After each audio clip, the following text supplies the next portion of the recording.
இன்னைக்கு ஒரு fish recipe தான் பண்ண போறேன். இந்த மீன் குழம்பு எங்க வீட்ல அடிக்கடி பண்ணுவோம். இந்த வறுத்தரைச்ச மீன் குழம்பு எப்படி செய்யறதுன்னு இந்த வீடியோல பார்க்கலாம். கடாயில கொஞ்சம் எண்ணெய் ஊத்தி தேங்காய் வறுக்கலாம். நான் 1.5 கப் துருவன தேங்காய் எடுத்திருக்கேன். அதுல 3 டேபிள் ஸ்பூன் நல்ல மிளகு, 7-8 சின்ன உள்ளியும் பூண்டும், கொஞ்சம் நிறைய கறிவேப்பிலையும் சேர்த்துக்கலாம்.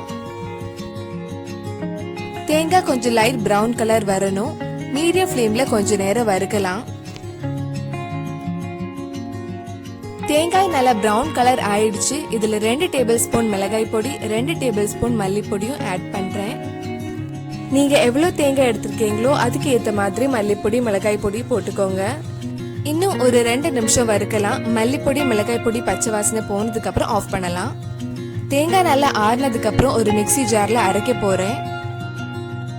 இதுல 1/2 டேபிள் ஸ்பூன் மஞ்சள் பொடி ஆட் பண்ணிக்கோங்க. கொஞ்சம் தண்ணி ஊத்தி இந்த மாதிரி நல்ல பேஸ்ட் மாதிரி அரைச்சு எடுத்துக்கோங்க. எப்போ மீன் குழம்பு வைக்கிற மண் சட்டியில இது போடலாம். இதுல 1.5 இருந்து 2 கப் தண்ணி ஆட் பண்ணிக்கோங்க.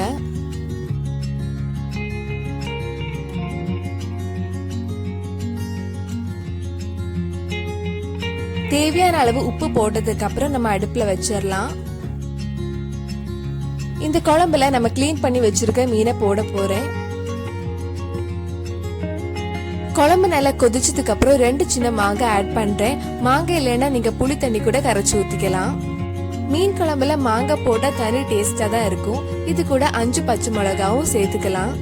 கொஞ்சம் லைட்டா கிண்டி விட்டுக்கோங்க. ரொம்ப கிண்டினா மீன் உடைஞ்சு போயிடும். மீடியம் ஃப்ளேம்ல மீன் வேகிறதுக்கு 25 இருந்து 30 நிமிஷம் ஆகும்.